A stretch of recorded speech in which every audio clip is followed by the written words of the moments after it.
ဒီစကားဟာနယူးဒေလီမြို့မှာစတင်ထားပြီးဝါရင်းသုတေသနအရာရှိနိုင်သူဟာညစာစားပြီးနောက်သူ့ရဲ့ရုံးခန်းကိုရောက်ရှိလာပါတယ်။အဲ့ဒီနောက်သူဟာဂျီဟတ်အယောင်သမားလို့တင်စားရတဲ့ဖာရက်ဟာကာနီကိုရှင်းလင်းတုတ်တင်ဖို့သူ့ရဲ့စာနိုင်ပါသမားတဦးနဲ့တိုင်ပင်ဆွေးနွေးခဲ့ပါတယ်။ခင်းတို့ဟာလူငယ်အမြောက်များကိုသူတို့ရဲ့နိုင်ငံတွေကနေထွက်ခွာပြီးဂျီဟတ်စစ်ပွဲထဲဝင်ဖို့တိမ်သွင်းစည်းရုံးနေတဲ့ဟာကာနီကိုစောင့်ဆိုင်းနေကြတာပါ။အဲ့ဒီနောက်ကားတစ်စီးဆိုက်ရောက်လာပြီးဟာကာနီဟာကားမောင်းသူနေရာမှာရှိနေကြောင်းနိုင်သူအတည်ပြုနိုင်ခဲ့ပါတယ်။ပြစ်မှတ်ကိုရှင်းရှင်းလင်းလင်းမြင်ရတဲ့အချိန်မှာနိုင်သူကစာနိုင်ပါသမားကိုပြစ်ခတ်ဖို့အမိန့်ပေးလိုက်ပါတယ်။ဟာကာနီကကြီးကာမှန်ကိုတင်လိုက်တဲ့အချိန်မှာပဲစာနိုင်ပါသမားဟာကြီးဖိလိုက်ပေမဲ့ချက်ချင်းမပစ်တာကြောင့်နိုင်သူတယောက်စိုးရိမ်ထိတ်လန့်သွားပါတယ်။ဟာကာနီရဲ့မှန်တကားပိတ်သွားတာနဲ့တပြိုင်နက်စာနိုင်ပါသမားကတနက်ကိုပစ်ဖောက်လိုက်ပေမဲ့ကြီးစံဟာနိုင်သူကိုသာထိမှန်သွားပါတော့တယ်။ကန်ဆိုးတာကတော့နိုင်သူဟာအဲ့ဒီစာနိုင်ပါသမားဟာတစ္ဆာဖောက်တယောက်ဖြစ်နေတာကိုရောသူ့ကွန်ပျူတာပေါ်မှာမြင်နေရတဲ့မြင်ကွင်းတွေဟာကြိုတင်ပြင်ဆင်ထားတဲ့အစီအစဉ်မားတွေဆိုတာကိုပါမသိရှိခဲ့ပါဘူး။စာနိုင်ပါသမားဟာကြည်ပြန်ဖြစ်ပြီးနိုင်သူရဲ့ဦးခေါင်းကိုနောက်ထပ်တစ်ချက်ထပ်မံပစ်ခတ်လိုက်ပါတယ်။ဒီဖြစ်အပြီးမှာကာကွယ်ရေးဝန်ကြီးရှာနာပါရဲကဗိုလ်မှူးကြီးလူတာကိုစစ်ဆေးမေးမြန်းပါတယ်။ဆီးရီးယားမှာရှိတဲ့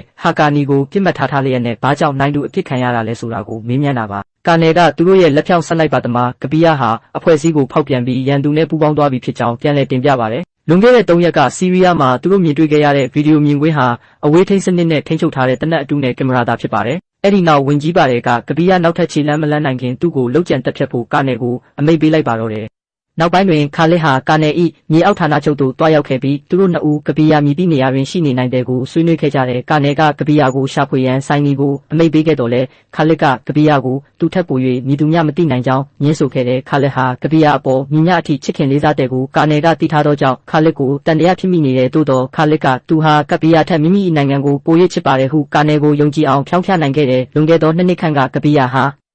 ရဟတ်ရင်ဖြင့်ရောက်ရှိလာခဲ့ပြီးကာနယ်နှင့်ခါလစ်တို့ကသူ့ကိုစောင့်ကြိုနေခဲ့ကြတယ်သူတို့ဟာမစ်ရှင်ကျောင်းနဲ့သူ၏အဖွဲ့တွင်မြည်သူတို့ပါဝင်မည်ကိုဆွေးနွေးခဲ့ကြတယ်ကာနယ်ကကပီယာအားခါလစ်ကိုသူ၏အဖွဲ့ထဲသို့ထည့်သွင်းရန်တောင်းဆိုခဲ့တယ်သို့သောကပီယာကသူ၏ကြည်စံထိမှန်ထားသောတန်ရာကိုပြသရင်းခါလစ်၏ဖခင်တစ္ဆာဖောက်မေဂျာနှင့်ရင်ဆိုင်ခဲ့ရပုံကိုပြန်လည်အမတ်ရကညှင်းဆန်ခဲ့တယ်သို့တော်လည်းကာနယ်ကခါလစ်ကိုခေါ်ယူရန်ဆွဲမလျှော့ခဲ့ဘဲကပီယာအနေဖြင့်သူ့ကိုလေ့ကျင့်ပေးစေလိုကြောင်းသူကသူ့ဖခင်နှင့်မတူကြောင်းကိုတက်တည်ပြလိုကြောင်းပြောကြားခဲ့တယ်ထို့နောက်ကာနယ်ကခါလစ်ကိုအဖွဲ့ထဲသို့လက်ခံလိုက်ပြီးအမားတစ်ခုခုလုံးမိပါကနှင်ထုတ်ခံရမည်ဖြစ်ကြောင်းတတိပေးခဲ့တဲ့ခါလစ်အဖွဲ့ထဲသို့ရောက်ရှိလာပြီးနောက်သူတို့ဟာမစ်ရှင်အတွက်ဆက်လက်စီစဉ်ခဲ့ကြတဲ့အိန္ဒိယ၏နံပါတ်1ရန်သူတော် ARC ကိုကပီယာက9နှစ်တိုင်လိုက်လံစုံစမ်းခဲ့ပုံနဲ့သူနှင့်ဆက်နွယ်နေသည့်အီရတ်စစ်သွေးကြွတပုံကောင်းဆောင်ဘာရှိဟာစစ်တို့အကြောင်းကိုဆွေးနွေးခဲ့ကြတဲ့အဖွဲ့ဟာဘာရှိကိုဖမ်းဆီးရန်အီရတ်နိုင်ရန်တို့တွားရောက်ခဲ့ပြီးအကြမ်းဖက်ထိန်းချုပ်ထားသောနယ်မြေသို့ဝင်ရောက်ခဲ့တဲ့တဲကန်နာရတဲ့တွင်ရာဇဝတ်မှုကျူးလွန်တဲ့ဆိုသောအမျိုးသမီးတဦးကိုခဲဖြင့်ပေါက်၍တက်တော်မီအချိန်တွင်ကပီယာကဘာရှိ၏လူတဦးကိုပြစ်တက်လိုက်ရမှာကပီယာမှာဖမ်းဆီးခြင်းခံရတယ်ဘာရှိဟာကပီယာရဲ့ဖုန်းထဲကတပ်ပုံတွေကိုမြင်ပြီးနောက်အိန္ဒိယသူရှိုတယောက်လို့ထင်မှတ်နေပါတယ်ဒါပေမဲ့ကပီယာကသူ့ကိုတပ်ဖို့မဟုတ်ပဲသူ့အထက်လူကြီးနဲ့တွေ့ဖို့ပဲရည်ရွယ်တာဖြစ်ကြောင်းပြောပြနေပါတယ်ဘာရှိကကပီယာကိုဖမ်းဆီးပြီးကပီယာဖက်နှက်ထဲကအချက်ပေးဆက်ကိုဖျက်ဆီးလိုက်ပြီးဖြစ်လို့ဘယ်သူမှလာမကယ်နိုင်တော့ဘူးလို့တွေးထားကြပါတယ်ဒါပေမဲ့ကပီယာသွားထဲမှာနောက်ထပ်အချက်ပေးဆက်တစ်ခုရှိနေတာကိုတော့သူတို့မသိလိုက်ကြပါဘူးမကြခင်မှာပဲကပီယာရဲ့တပ်ဖွဲ့ဝင်တွေရောက်လာပြီးပြစ်ခတ်မှုတွေစတင်ပါတော့တယ်ခါလစ်နဲ့ဘာရှိရဲ့လူတယောက်နဲ့တပ်ပုတ်နေစဉ်နောက်ထပ်လူတယောက်ကတနက်နဲ့လာပစ်တာကိုကပီယာကဓာတ်နဲ့လမ်းပစ်ပြီးကယ်တင်လိုက်ပါတယ်။အဲ့ဒီနောက်သူတို့ဟာဘာရှိကိုတတိလက်တက်ထိရင်ဆိုင်ခဲ့ကြပါတယ်။နောက်ပိုင်းမှာခါလစ်ရဲ့မိခင်ဟာအောင်ပွဲခံပြီးပုံပွဲစီရောက်လာပြီးသူ့သားကိုအထိတ်မဲ့ပစ္စည်းတချို့ပေးခဲ့ပါတယ်။အဲ့ဒီအချိန်မှာပဲကပီယာကဖုန်းဆက်ပြီးသူ့ရုံးခန်းကိုလာခဲ့ဖို့ပြောလိုက်တာကြောင့်ခါလစ်ရဲ့မိခင်ဖြစ်သူကတတိထားမိသွားပါတယ်။ရုံးခန်းရောက်တဲ့အခါကပီယာကခါလစ်ပြစ်မှတ်လွဲချော်ခဲ့တာတွေကိုပြောပြပြီးခါလစ်တစ်ခုခုဖုံးကွယ်ထားတယ်ဆိုတာထောက်ပြခဲ့ပါတယ်။အဲ့ဒါကတော့ခါလစ်ရဲ့ညာဘက်မျက်လုံးကောင်းကောင်းမမြင်ရတဲ့ချိုးရင်းချက်ပဲဖြစ်ပါတယ်။ကပီယာကသူ့တပ်ဖွဲ့ဝင်တွေကိုမိသားစုလိုသဘောထားတာကြောင့်ခါလစ်ရဲ့အားနည်းချက်ဟာတခြားသူတွေရဲ့အသက်အန္တရာယ်ကိုထိခိုက်စေနိုင်တယ်ဆိုပြီးသူ့ကိုအဖွဲ့ကနေထုတ်ပယ်လိုက်ပါတယ်။ခါလစ်ဟာသူ့ရဲ့ဖခင်နဲ့ပတ်သက်ပြီးဒီမျက်စိတိုင်ကဘယ်လိုရခဲ့လဲဆိုတာကိုပြန်ပြောပြပါတယ်။သူဟာငယ်စဉ်ကတစ္ဆာဖောက်ရသားဆိုပြီးအနိုင်ကျင့်ခံခဲ့ရက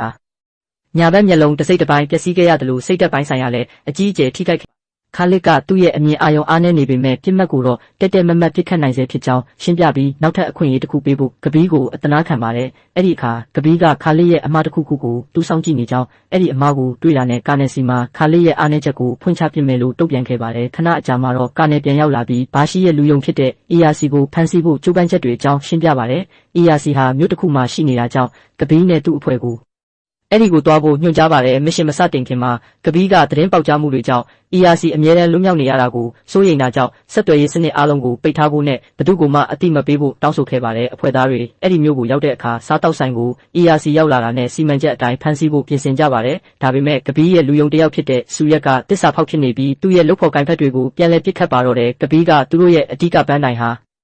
ERC ကိုဖမ်းဖို့ဖြစ်တာကြောင့်စူရက်နောက်ကိုမလိုက်ဖို့ခါလစ်ကိုအမိန့်ပေးခဲ့ပေမဲ့ခါလစ်ကတော့အမိန့်ကိုဖီဆန်ပြီးစူရက်နောက်ကိုလိုက်သွားပါတယ်။အဲ့ဒီနောက်မှာတော့ကပီးတနက်မှန်သွားပြီး ERC ကတော့ထပ်မံလွတ်မြောက်သွားခဲ့ပါတယ်။တပတ်အကြာမှာကပီးဆေးရုံမှာတတိယလာတဲ့အခါကာနယ်က ERC လွတ်သွားပြီဖြစ်ကြောင်းပြောပြပါတယ်။အတီတီကလည်းခါလစ်ဟာစူရက်နောက်ကိုလိုက်သွားပြီးနောက်အဆက်အသွယ်ပြတ်တောက်သွားခဲ့တယ်လို့ဆိုပါတယ်။ဒါအပြင်အဲ့ဒီနေရာတစ်ဝိုက်ကိုရှာဖွေခဲ့ပေမဲ့ခါလစ်နဲ့စူရက်တို့ရဲ့တဲလွန်စာလုံးဝမတွေ့ရတာကြောင့်ပင်လယ်ထဲကျသွားပြီလို့ကာနယ်ကယူဆနေပါတယ်။ဒါပေမဲ့ကပီးကတော့ခါလစ်အသက်ရှင်နေဦးမယ်လို့ယုံကြည်နေပါတယ်။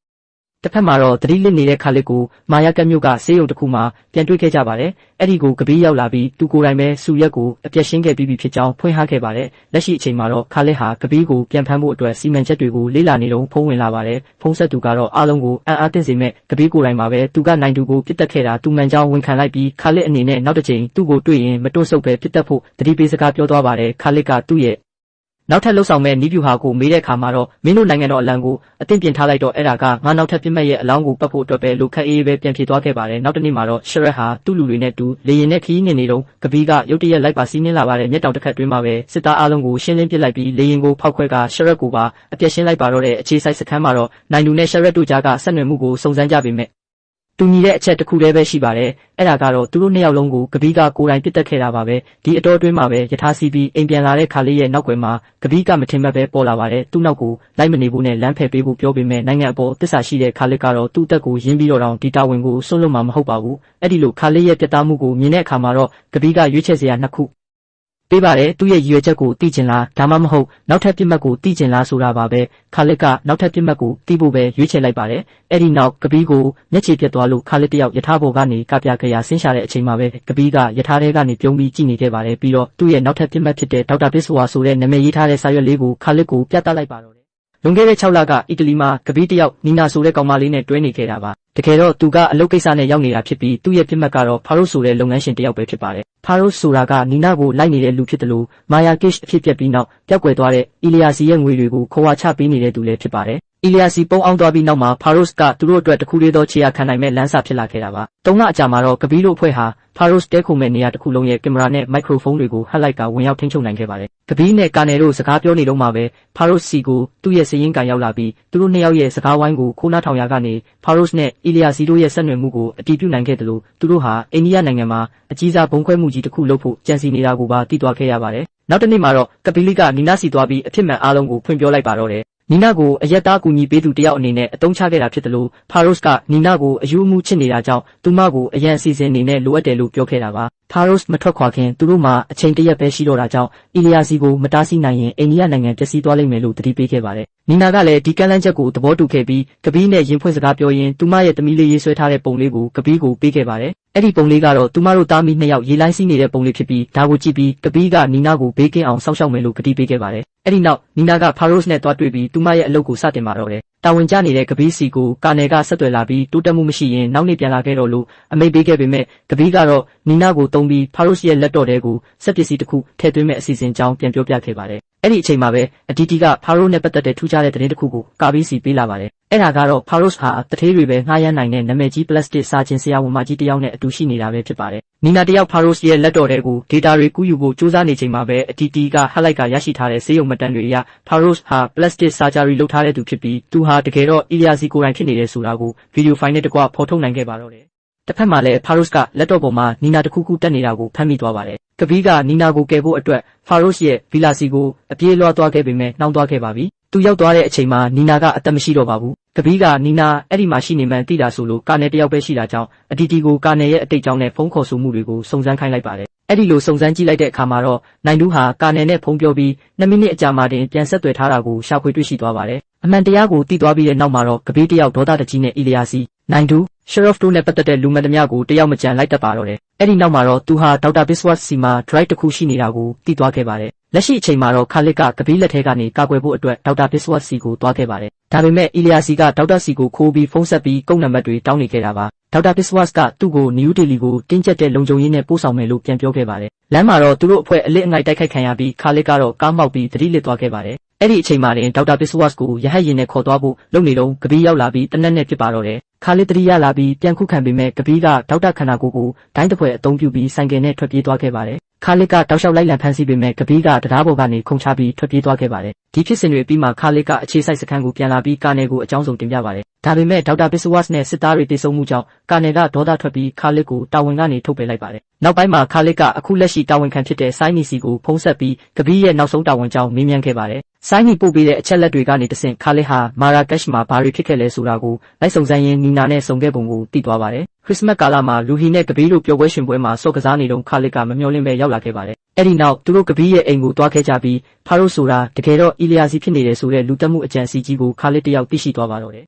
သူတို့နှစ်ယောက်စကားပြောနေရင်စစ်တပ်ကခြုံကိုတိုက်ခိုက်လာတာကြောင့်စစ်သားတွေကိုအကုန်ရှင်းပစ်ပြီးအိမ်ကနေထွက်လာကြပါတယ်အဲ့ဒီနောက် RDT ရဲ့မင်္ဂလာဆောင်ကိုရောက်သွားကြတဲ့အခါမှာတော့ RDT တယောက်အံ့ဩဝမ်းသာဖြစ်သွားတာပေါ့ RDT ကသူ့ဖော်ထုတ်ထားတဲ့ data တွေကိုကပီးစီပေးလိုက်တယ်အဲ့ဒါကတော့အိန္ဒိယရဲ့ကာကွယ်ရေးဂျိုတုဘရာမာရဲ့လမ်းကြောင်းတွေပါပဲဒီဂျိုတုကိုဖျက်ဆီးပြီးဆက်သွယ်ရေးတွေအကုန်ဖြတ်တောက်ကရန်သူတွေကတိုက်ခိုက်တော့မှာပါဒါကြောင့်ကပီးကအဲ့ဒီ data ပြားကိုခါလစ်စီတေချာသိမ်းထားဖို့ပေးလိုက်ပါတယ်လေစိတ်ကိုအသွားကပီးကဝိုင်းတစ်ခွက်နဲ့အတူခါလစ်ကိုအတူတူတောက်ဖို့ခေါ်လိုက်တယ်ဒါပေမဲ့အဲ့ဒီဝိုင်းထဲမှာအစိတ်တွေပါနေတာကိုခါလစ်ကသိနေပြီးမှောက်ချလိုက်တဲ့ခါမှာတော့သူ့ရဲ့အစစ်အမှန်ရုပ်လုံးပေါ်လာပါတော့တယ်သူကခါလစ်မဟုတ်ပါဘူးသူ့နာမည်ကစော်ရက်ပါခါလစ်အစ်ကတော့မာယက်ကက်ရှ်မှာသူ့နောက်ကိုလိုက်ရင်တေဆုံးသွားခဲ့တာပါစော်ရက်ကမျက်နှာကိုပလတ်စတစ်ဆာဂျာရီလုပ်ပြီးခါလစ်ရောင်ဆောင်ကသူ့ရှို့လုပ်နေခဲ့တာပါအဲ့ဒီနောက်မှာတော့သူကပြင်းထန်တဲ့အာယုံကြောအစိမ့်နဲ့ကပီးကိုတိုက်ခိုက်ပြီးတတိလစ်သွားတဲ့ကပီးကိုရေကန်နဲ့ပစ်ချခဲ့ပါတယ်ဒေတာပြားကိုရသွားတဲ့စော်ရက်ဟာအာတိတ်ဆက်ဝိုင်းမှာရှိတဲ့အီလီယာစီနဲ့တွားပေါင်းပြီးဒုံးကျည်ပစ်လို့ဖို့ပြင်ဆင်ကြတယ်ဒါပေမဲ့သူတို့အထင်နဲ့တခြားစီပါပဲကပီးကတေမသွားပဲသူတို့ရှေ့ကိုပြန်ပေါ်လာပါတယ်ကပီးက